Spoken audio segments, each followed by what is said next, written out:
Okay, folks, well, here we go with week 4, and this is chapter 5 material on measurement measures, measurement instruments, and sampling. I'll be honest, it's probably the least favorite uh, lecture that I have to give during the year, so there's a lot of stuff here. I might recommend that you try to watch this in a couple of different sections to keep from going crazy and falling asleep. So anyway, why is it at this particular stage? We've just finished a chapter on needs assessment, and when we're doing needs assessment, we're collecting data.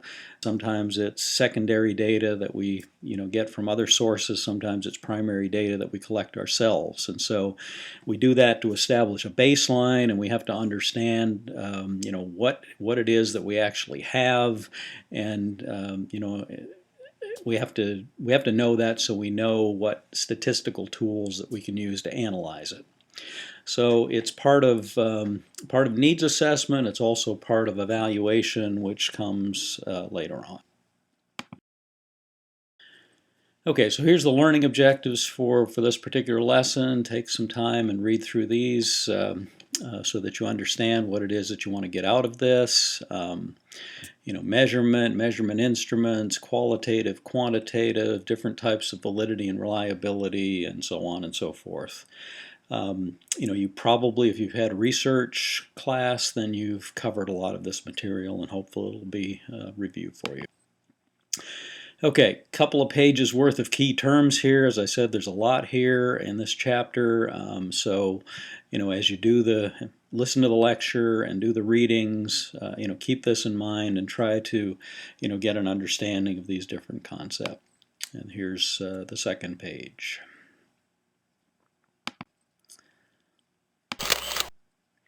All right, so let's start with some definitions.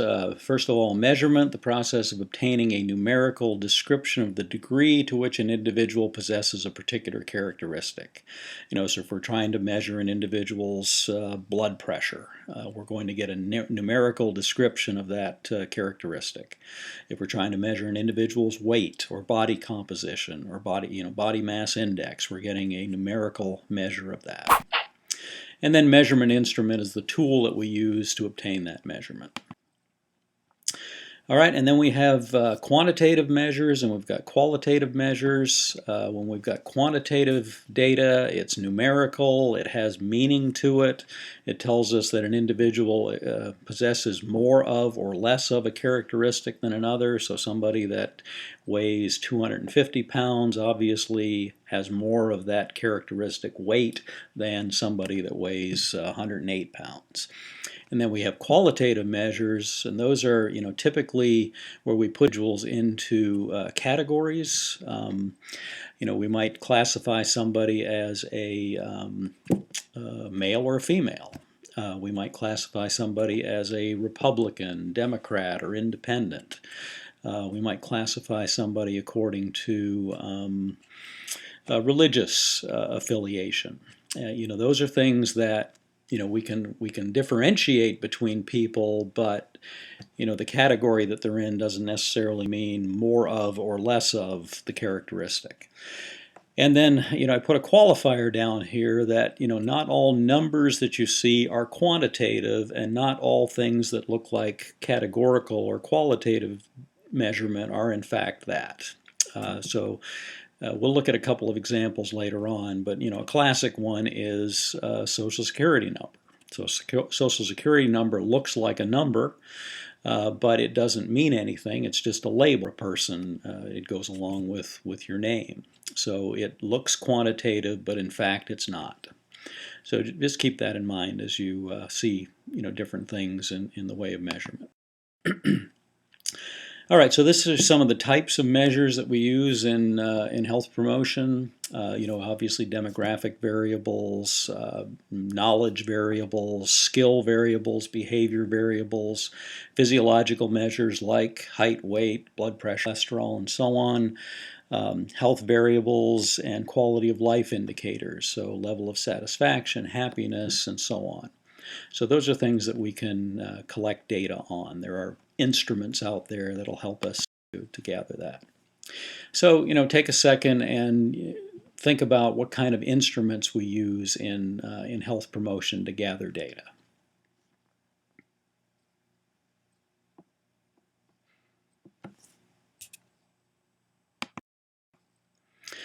All right, so here's 3 different ways of essentially getting at the same thing. So if you look at number 3 and you want to get at a person's income level, you can ask them specifically, straight out, how much money did you make last year? That's obviously a quantitative level of measurement. So you get a number, let's say it's $45,000, and you know specifically how much that individual made, and you can compare it to other individuals. You might also ask the question in another way. You might ask, you're trying to get at the same thing, but question 1, you ask an individual if they're on any kind of government assistance. So you're essentially getting a crude measure of income by determining whether or not they qualify for government assistance or whether they don't. And then, another way of getting at is through presenting a list of categories. And this is where it gets into what I just said, in previous slides about quantitative and qualitative. You can ask a person, which category they fall into in terms of income. And so the person who makes $45,000 would fall into category D, and they would select that one. So you have a level of measurement of income, but it's not as sophisticated as the next question, which is asking them specifically how much money they made the last year. So this is the way of getting at kind of the same question, but in doing it in various levels of sophistication that gives you a minimum amount of data, kind of a moderate amount of data, and then more sophisticated data in number 3. So again, looking back at the question, that might appear to be a qualitative or categorical variable, but it really isn't. It's quantitative because the individuals that pick A make less money than the individuals that pick in the higher categories, if that makes sense.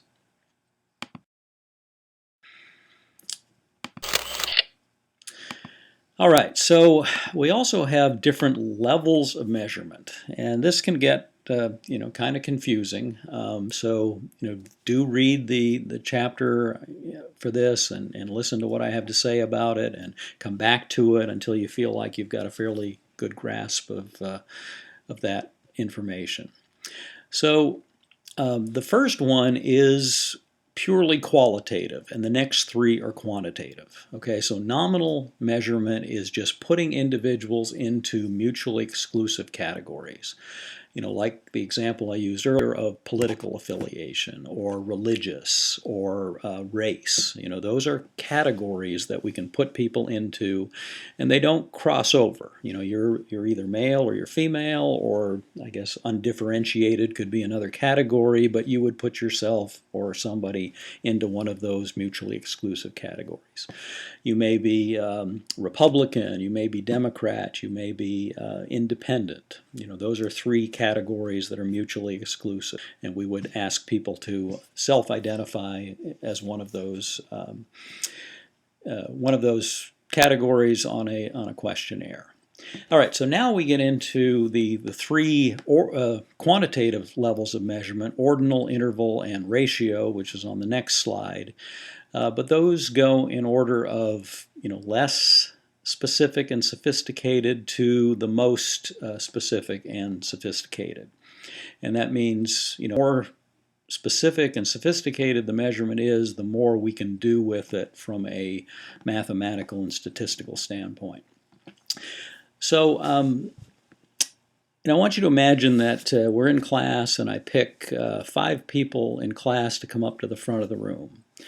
And I ask them to, order themselves according to how tall they are. And so that would be pretty easy to do. We would, put the people up at the front of them in order of, shortest to tallest or tallest to shortest, whatever way we wanted to do it. We could easily say that, Jack is the tallest, and Mary is the second tallest, and Bill is the third tallest, and Jasmine is the fourth, and so on and so forth. That would be what we'd call ordinal measurement, because we wouldn't have anything more than simply, this person is taller than this person, and this person is taller than that one, and so on. We wouldn't know by how much, okay? So we could just come up with a crude ranking of height, 1 through 5. Now, of course, we could get more sophisticated, and we could actually get out a tape measure, and we could determine exactly how much difference there was between the two. So we could put that tape measure, on the top of Mary's head, and measure how much shorter she is than Jack, and we could say that, okay, she's 5 inches shorter than Jack. And then we go to Bill, and we could say that Bill is 2 inches shorter than Mary, and therefore 7 inches shorter than Jack is. So we have more sophisticated information. Okay, so we're at the level of what's called interval measurement, where our numbers have some kind of meaningful information to tell us. And then finally, we can go to ratio measurement, which has all the properties of ordinal and interval, but it has what's called the presence of a true or absolute zero. All right, and that's that's something that students have trouble grasping in my experience, but a true zero means the total absence of the characteristic being measured, total absence of it. So we're starting from nothing. Okay, now let's look at height. Is height a ratio measurement? Well, yes it is, because 0 represents the total absence of height or distance. So, again, using the example that I've been doing with the height of the 5 people, we could take that tape measure and we could start from the ground. We could start from the floor and measure upwards. And so the floor is 0. It's no height whatsoever. And then we go all the way up to the top of Jack's head, and we find that he's 6'3" or 75 inches. And so then we do the same thing with Mary, and we find that she is, let's say 60 inches or 64 inches. So we have a measurement from 0 up to what their actual height is. So why is it called ratio measurement? Well, it's called ratio because it allows us to make, or the presence of that true 0 or absolute 0 allows us to make ratio comparisons. So we could say that somebody that was 60 inches tall is twice as tall as someone who's 30 inches. Someone that weighs 200 pounds is twice as heavy as someone that weighs 100 pounds. So what kind of variables have this true 0? Well, anything that has height, weight, time, distance, those things start at 0, which is the total absence of those characteristics, and then goes up from there. A number of variables have zeros, but that doesn't necessarily mean it's a total absence you're measuring. Let's use the example of one of your quizzes. It is possible to make a 0. I hope that never happens, but it is possible. But what are we measuring? Well, we're measuring knowledge. Does a 0 score on a 20-item quiz mean that the individual has absolutely no knowledge whatsoever? Is it a total absence of the characteristic? Is it a true 0? Well, I'd argue no, because those 20 questions are just a sampling of everything that could be asked, and it could be that we just didn't hit on something that that particular person does have knowledge of. So that's a quick run through of all the different levels of measurement. Again, make sure you read the section in the chapter. Come back to this if you need to, and see if you can get a good handle on it. All right, so here's some examples. Ask yourself whether or not, to test your understanding, ask if you can correctly classify these as nominal, ordinal, interval, or ratio measurements. So scores on a 50-point test of knowledge of the reproductive system, systolic blood pressure, political party affiliation, and eating behaviors classified as poor, adequate, and healthy.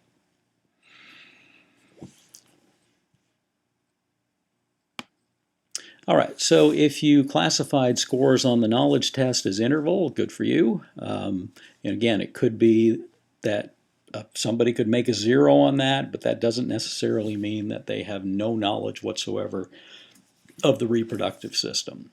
Systolic blood pressure, a 0 would indicate that an individual has absolutely no blood pressure whatsoever. They'd be dead.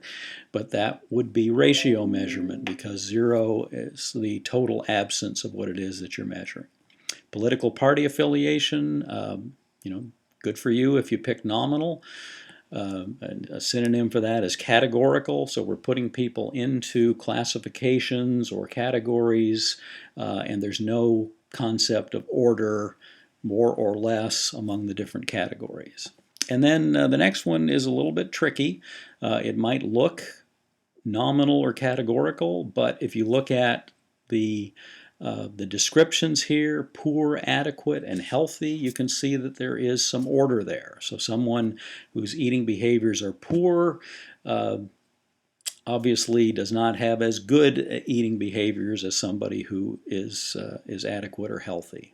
So again, be careful when you look at something that looks like it's categorical. Ask yourself, is there order here? Is there a difference between, or a meaningful numerical difference between those different categories?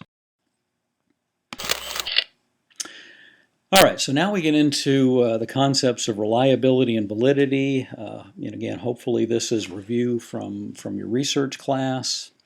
But when we talk about reliability, what we're doing is we're referring to the consistency in the measurement process. If we don't have a measurement process that gives us good data, then we're wasting our time. So a reliable instrument is going to give us the same or nearly the same results each and every time. And so we're talking about the dependability of scores and their freedom from error. And any score that we see is going to be the observed score is going to be the true score, what we would ideally would like to have, plus some degree of error. And when you have human beings involved in both the collection of data and also in the reporting of data or performing some skill, then you're going to have some degree of error or some degree of inconsistency. You just want to minimize that in your data collection process. All right, so scores on a knowledge test. Again, people can vary in their performance, so you might give a test one time and then several weeks later give the test again. You're going to see some difference. You're going to see some variation. That's not necessarily due to the fact that the individual's changed at all. It may be just due to their performance, and so that's part of the error score.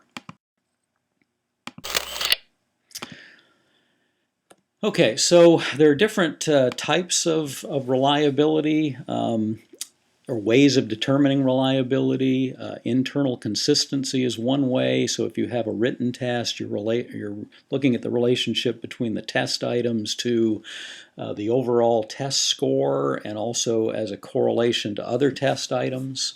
You're looking at item difficulty. Not all items have the same difficulty. People that the reliability of measurement instruments are looking for this concept of internal consistency.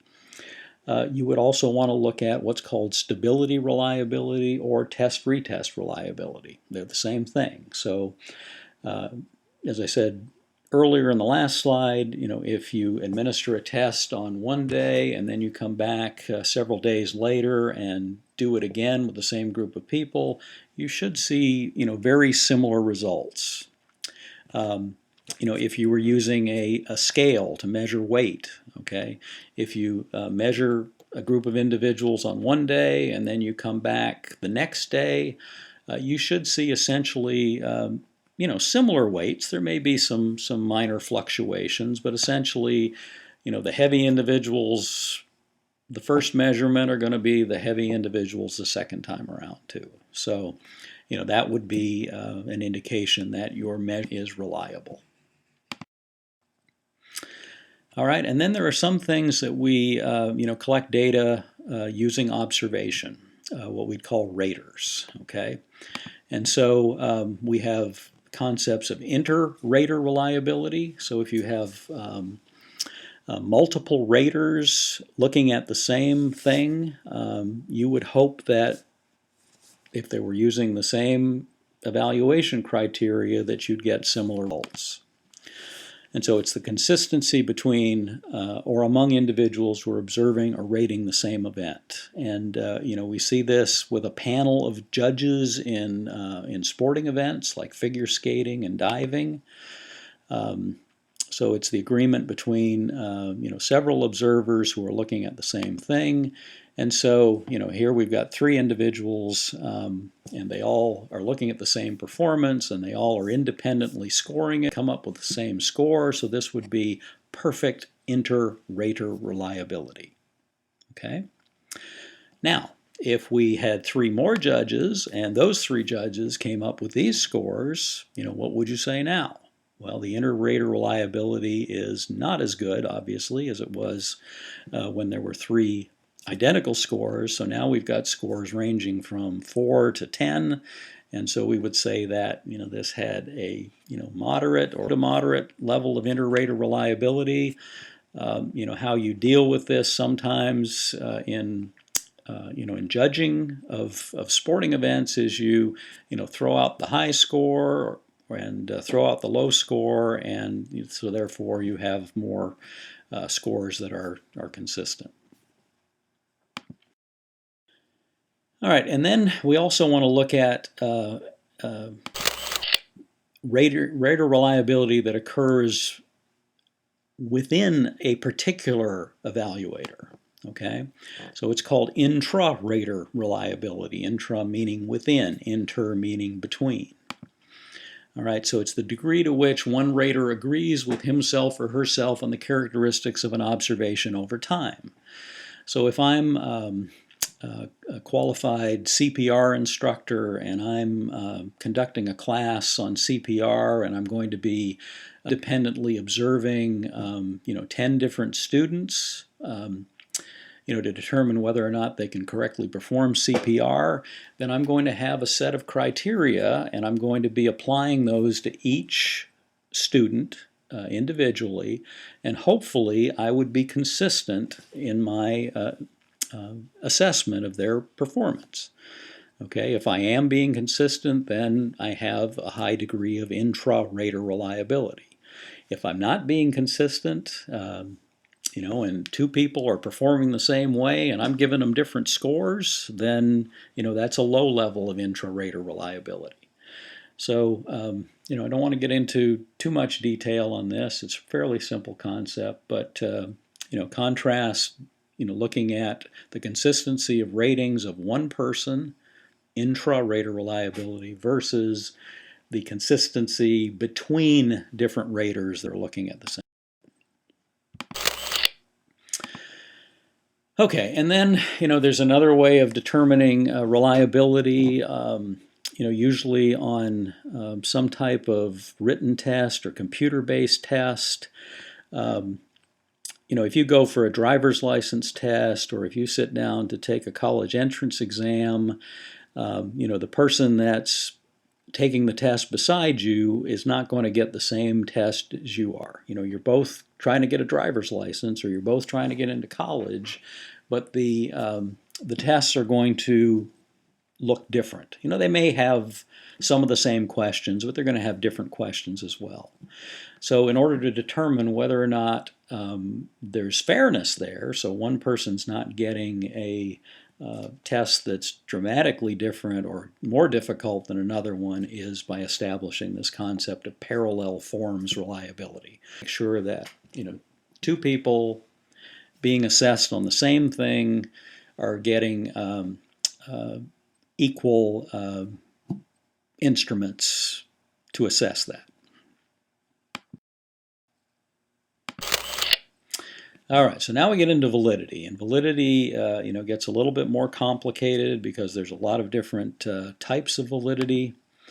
Validity is a fairly simple concept. It's whether or not the instrument that we're using is correctly measuring what it is that we're trying to measure. So if you've got a bathroom scale and you get on that scale in the morning, you want that scale to tell you what your true weight is. If it's not telling you what your true weight is, then it's not a valid instrument. Okay, there are, again, different types of validity. The first and probably the crude is what's called face validity or logical validity.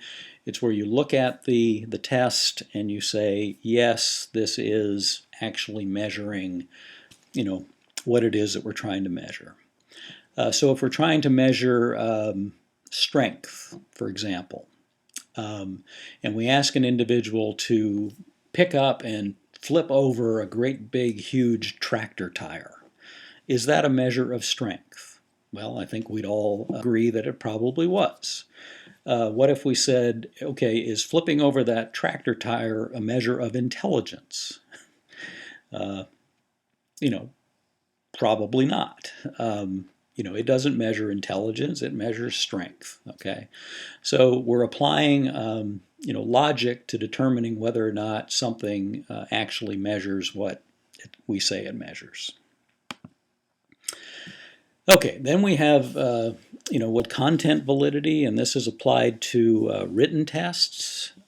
So, if we were going to give you your next quiz, for example, quiz 2 is going to cover all the material that we've had from quiz 1 until the present time. So what does that contain? Well, we would look at the chapters, we would look at the topics, and we would make sure that the content of that quiz reflected the material that we've gone over since the first quiz. If it does, we'd say, okay, it has good content validity. If it doesn't, then it doesn't have good content validity. If, the second quiz was containing information from, the chapters 10, 11, and 12, that wouldn't make any sense, would it? So it wouldn't have content validity. All right, and then we have another form of validity. It's for specific circumstances called Criterion-Related Validity, and there's some subcategories of that. When we develop, well, I'm not going to get into that right now. I'm going to go into that in some more detail in the next couple of slides. But types of criterion-related validity are concurrent validity and predictive validity. And then we also have what's called construct validity. And there are a couple of different sub-classifications of that. If you can imagine, I used to teach entire undergraduate and graduate courses on measurement and evaluation, and we would spend weeks on these concepts. Be thankful that you didn't have to do that. All right, so we'll go through these pretty quickly because I've already mentioned these and explained them. So face or logical validity, the lowest form of validity, has face validity if it has the appearance of measuring what it's supposed to measure. It's a good first step towards establishing validity. And then we have content validity, as I already mentioned, that applies to knowledge tests, and it refers to the degree to which the items on an instrument are representative of the content or the behavior of the domain being measured or addressed. So an instrument that measures cardiovascular disease risk, what would you imagine that instrument would have on there in terms of questions? Well, what are the risks to cardiovascular disease?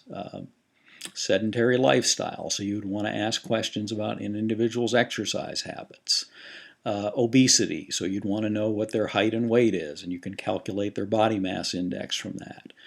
Smoking is a risk factor for cardiovascular disease, so you'd want to have questions on there about that. So if you have questions on that risk assessment that captured all of the risks for cardiovascular disease, then you could say that it had a high level of content. Okay, then here we get into criterion-related validity. It's the extent to which data generated from a measurement tool are correlated with data measured from another instrument that's considered to be the gold standard of measurement. And so, body mass index is one measure of body composition, but there are also other measures of body composition. So we can extrapolate an individual's body composition or level of body fat from taking skin fold measurements. We can also do it, the gold standard is considered to be weighing an individual underwater. So lean individuals are going to be heavier underwater than individuals that have a higher level of adiposity or fat, because fat is buoyant. Fat is not as dense a material as muscle and bone, and so individuals who are fat won't weigh as much underwater as they do in the air. Individuals who are lean will weigh, similar in underwater to what they do in the air, if that makes any sense. Okay, so anytime we come up with some, I guess what we call a field assessment of body composition, like body mass index, like skin fold measurements, to determine how valid they are, we have to compare them to the gold standard, which is underwater weighing. So you take a group of individuals, do the skin fold measurements, and then weigh them underwater and see if you get some level of agreement on body composition. So that's criterion-related validity. And so a form of criterion-related validity is concurrent validity, established by comparing the scores from a new instrument to an established measurement, what I just mentioned. So when developing a test to measure drug and alcohol use, you might compare the results of that to an established test like the core alcohol and drug survey. Okay, and that would tell you whether the instrument that you just developed has validity if the individuals that show up on your test as being at risk for drug and alcohol dependence are also showing up on that other established measure in the same way. And then when you use the results from some test to predict future behavior, you're dealing in the area of predictive validity.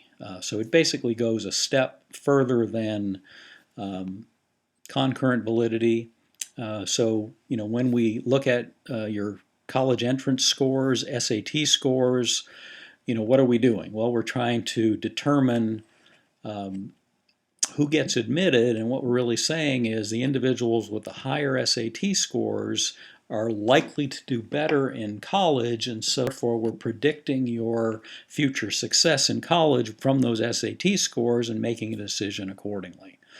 So, when we're using a score to predict something, then we're in the realm of predictive validity. All right, and then we get to our last form of validity called construct validity, and this is used specifically in, it's used a lot in psychology and what's called psychometrics. So a construct is something that is really made up. It's not something that you can touch or taste or feel. You measure it by asking individuals a series of questions, but you're trying to get at this abstract construct. And so it's the degree to which a measure correlates with another measure that it's supposed to correlate with.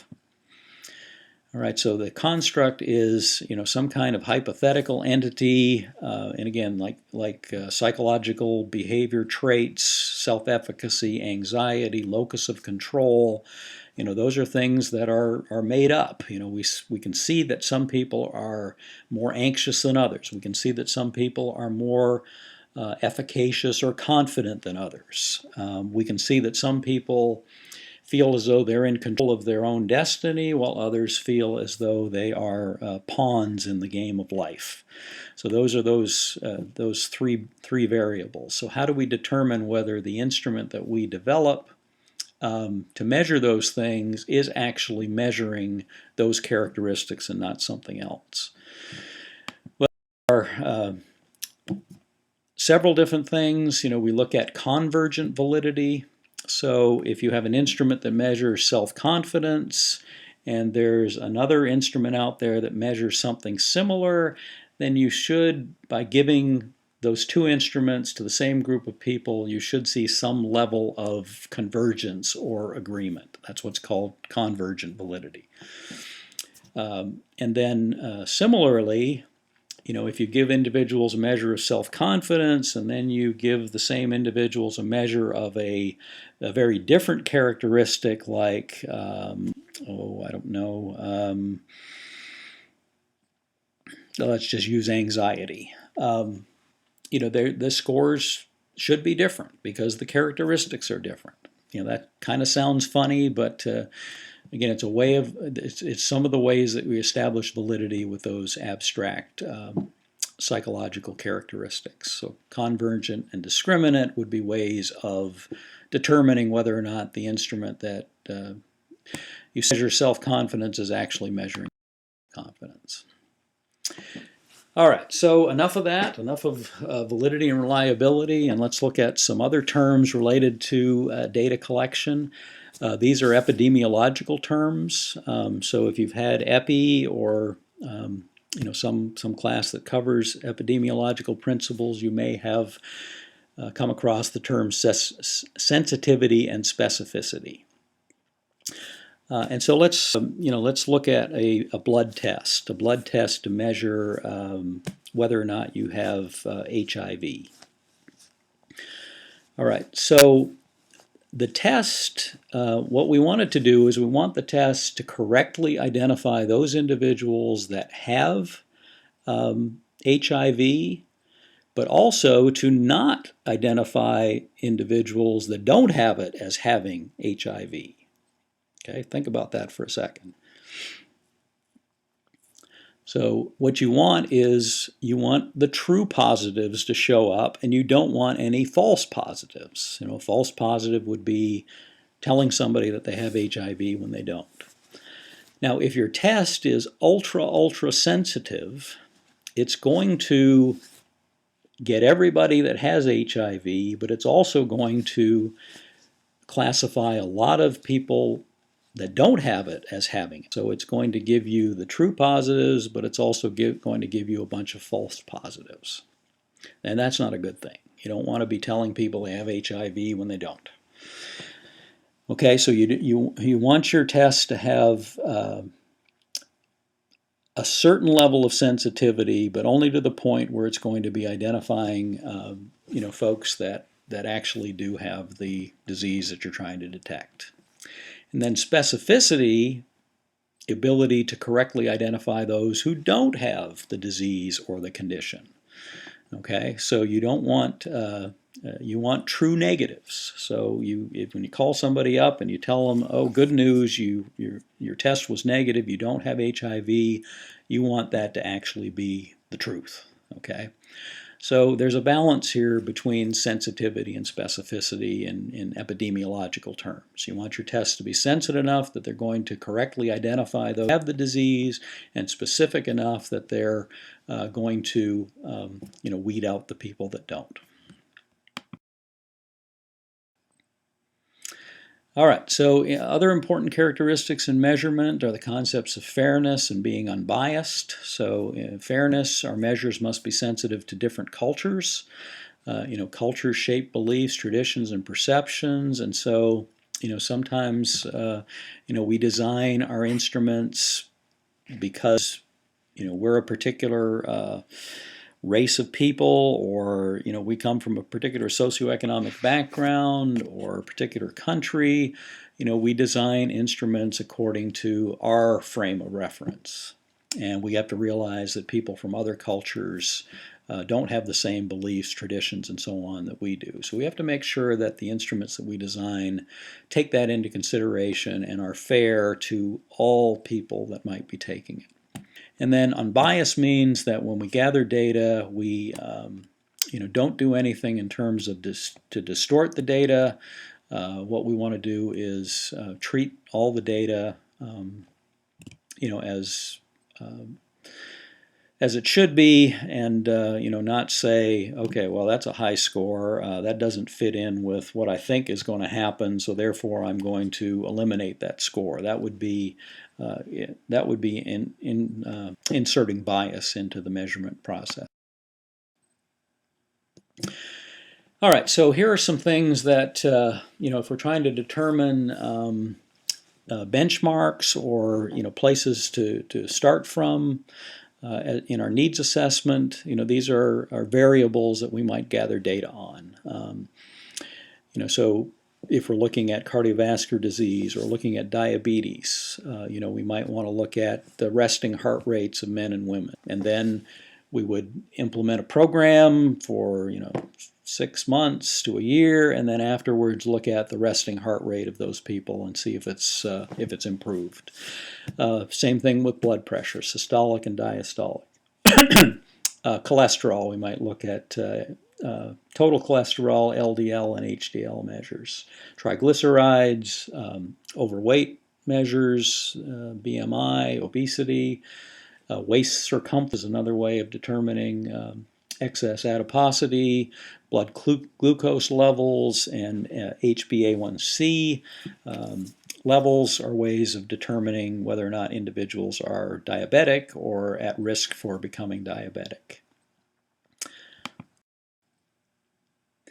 All right, I'm going to go through this next set of slides very, very quickly because a lot of this is not rocket science. It's self-evident. These are ways that we collect data. And then questionnaire design, you want to determine what you need to know, what are you going to do with the results, what kind of information do you need, and then types of questions, open-ended, completion, closed questions, formatting the questionnaire, lots of stuff in here about that. You usually want to start with some easy questions so when the individual gets into it, they've invested some time, and then you might want to put the more difficult, more sensitive questions later on in the questionnaire.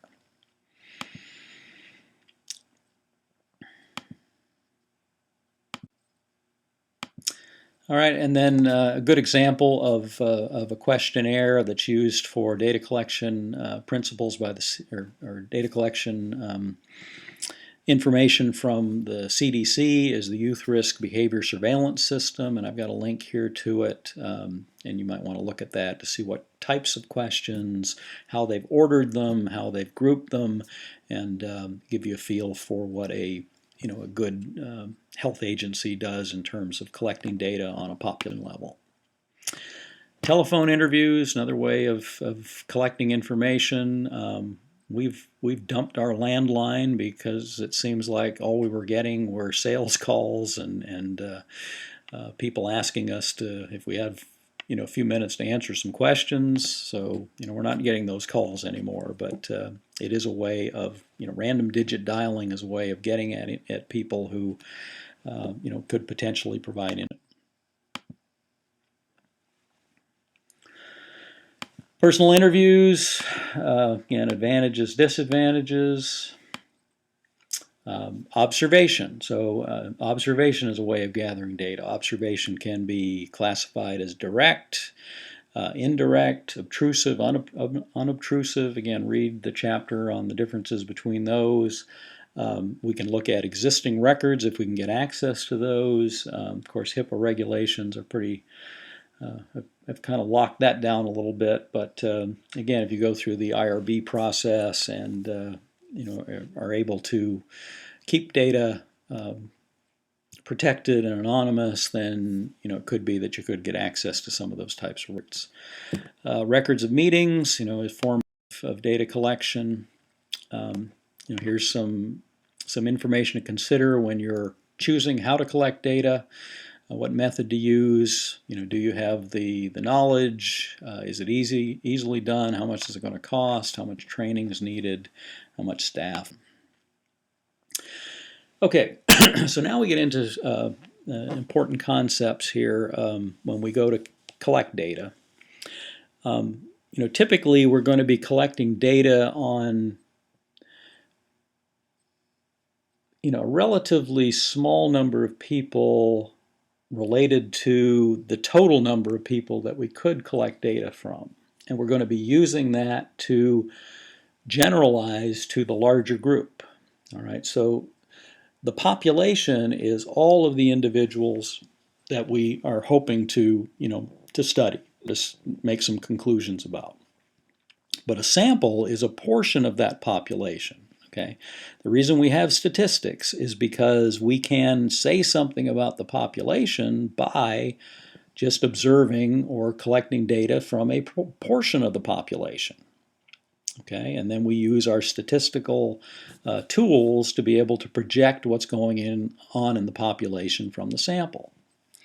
And so the sampling unit is the element of the population that we're going to be sampling. It might be a person, it could be an organization, it could be a street, if we're looking at bike ped accommodations.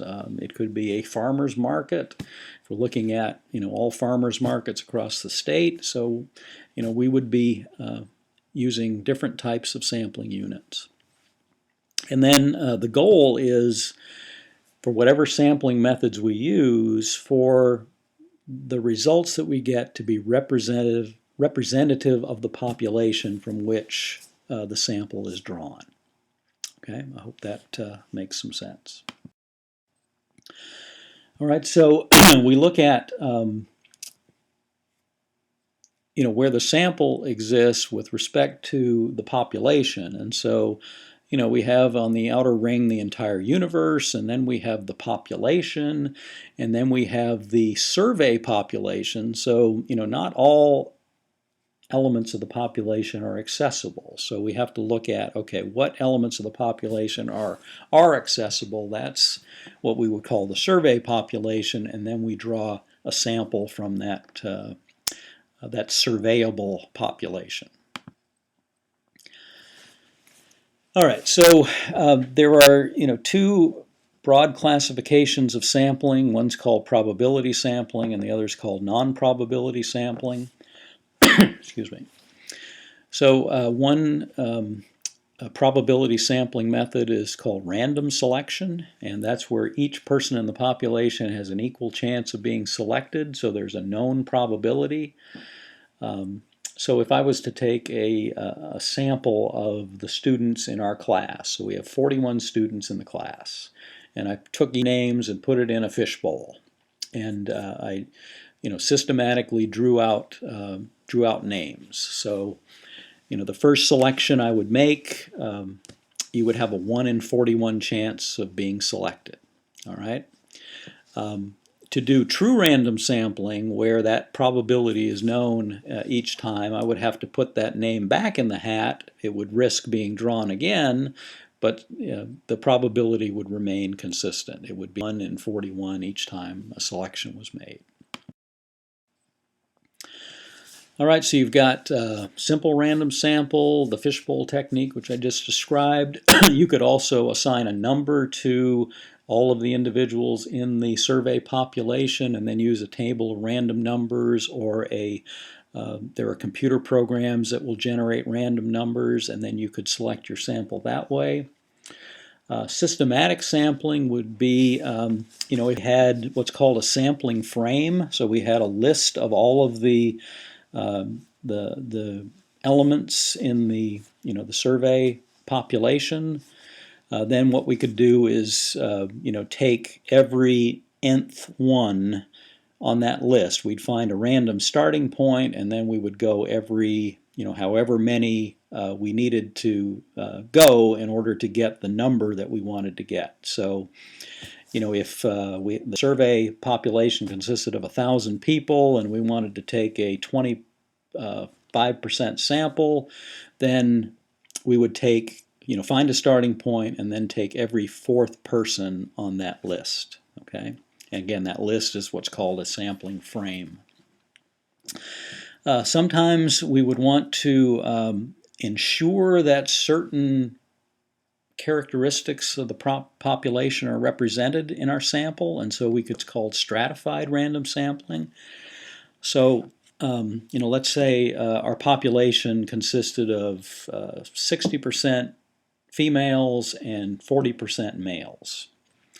If we just did a simple random sample of the entire population, our sample might end up with 60% females and 40% males, or it might not, just by chance. Well, we can ensure that the final sample contained the proper proportions by separately sampling from the males and separately sampling from the females, if that makes sense. So, again, let's say, there were 1,000 people in the population. 600 of those are female, 400 of those are male.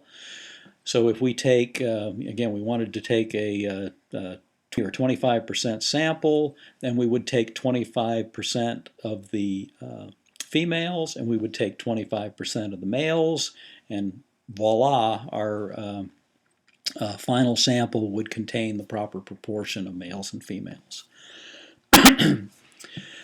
Okay, and then sometimes when we're sampling from a large geographical area, we might use what are called cluster sampling techniques.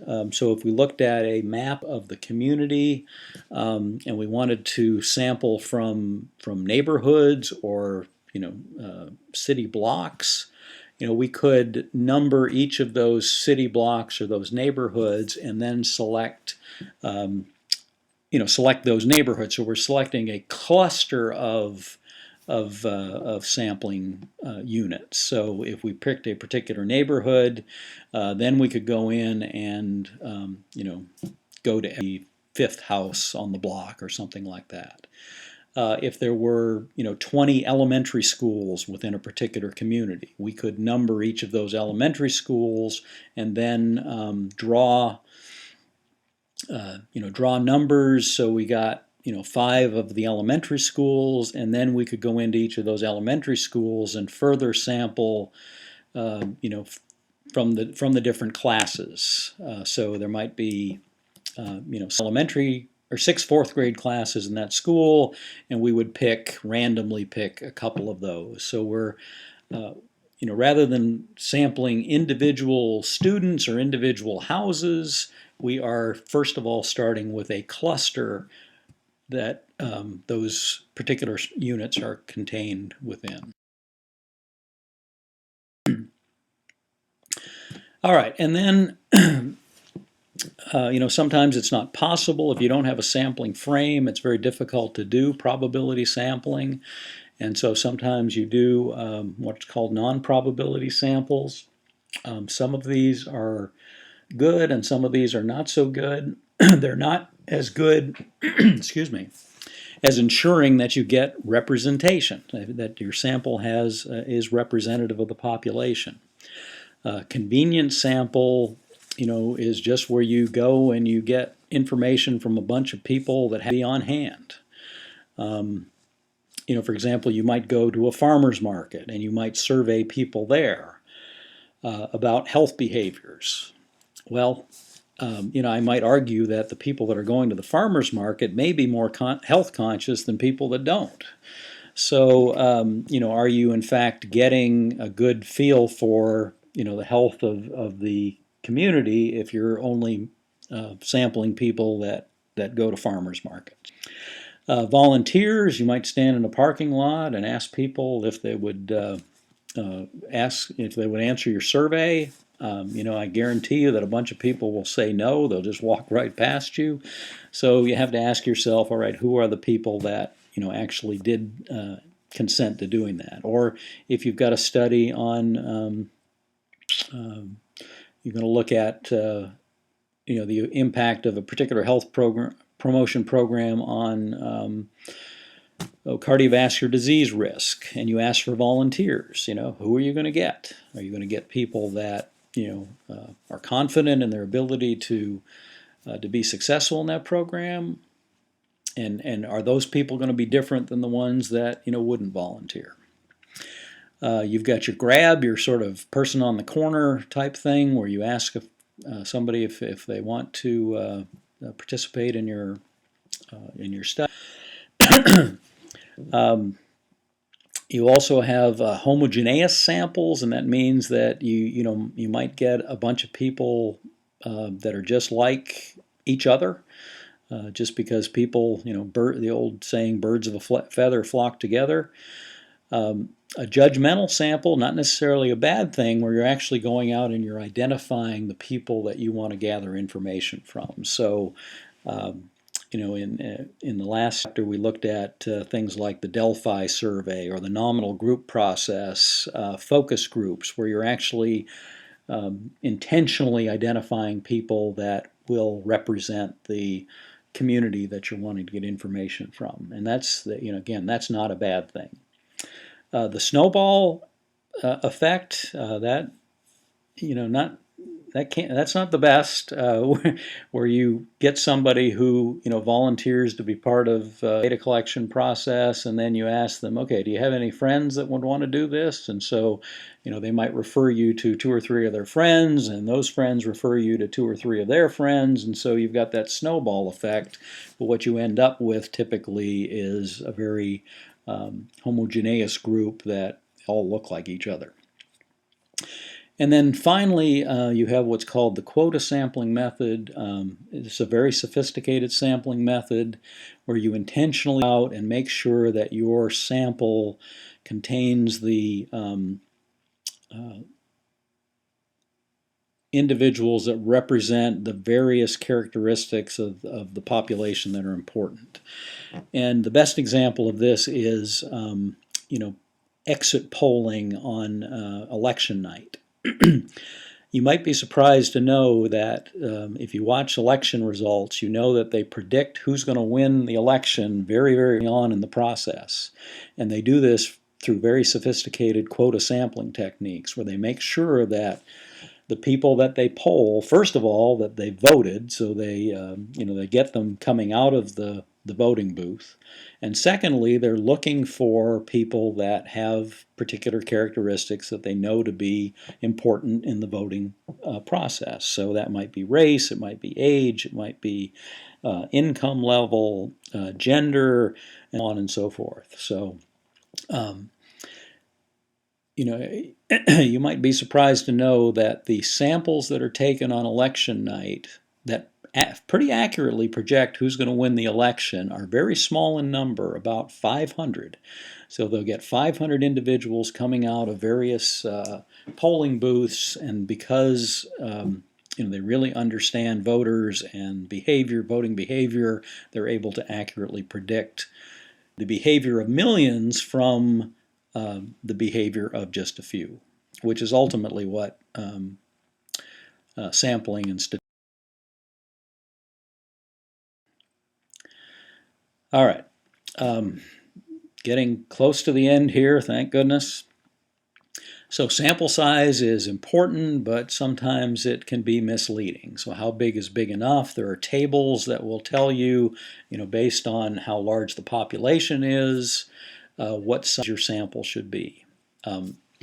There's a classic example, though, that sometimes a large sample size does not give you good information. And back in 1936, there was a magazine called the Literary Digest. It's out of business now, and you'll understand why in a minute. But prior to 1936, the Literary Digest would, would conduct polls of the population, the vote, and would predict who was going to win the presidential elections. And it was highly accurate up until 1936. In 1936, it completely missed it. It predicted that Alf Landon would win the presidential election easily, and that Roosevelt would lose. Well, we all know that that didn't happen. So What went wrong? Well, if I told you their sample size was 10 million, you would think that they'd get it right. However, the frame that they used to take that 10 million individuals from was faulty. Okay, first of all, they took the sample from two things, from lists of people that owned automobiles and lists of people that had telephones. And then they asked them who they were going to vote for. Well, think about what was going on in 1936. We were in the midst of the Great Depression. And so people that owned automobiles and people that owned telephones were the wealthier folks. The wealthier folks tended to be Republican leaning. And so therefore, they were getting a lot of people that were saying we were going to vote for Alf Landon, who was the Republican candidate.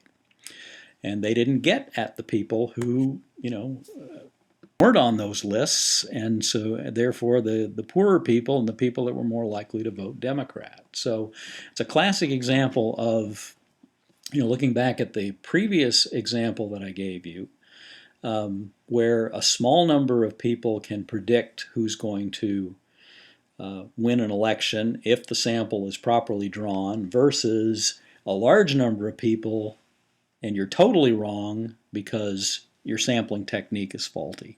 Okay? The other thing that they missed on here was, unlike the other example where they actually poll people who have voted, these folks were being asked before the voting took place, and so we don't know whether they actually voted or not. All right, a couple more slides and then we're done. A pilot test is important in research, is important in health promotion, data collection. You want to try your methods out. And so what you do is you try it out on a group of individuals that are like the folks that you're actually going to be gathering information from, to work out the bugs and to make any modifications that are necessary before you go full go with your data collection process. And then we need to be aware of ethics in data collection. So anytime somebody agrees to participate, we've got to tell them through informed consent that their participation is voluntary, that they can withdraw from our programs at any time, that their information is going to be protected, kept anonymous, that the results are going to be confidential. And so it's important for us to understand all the relevant state and laws regarding that kind of thing.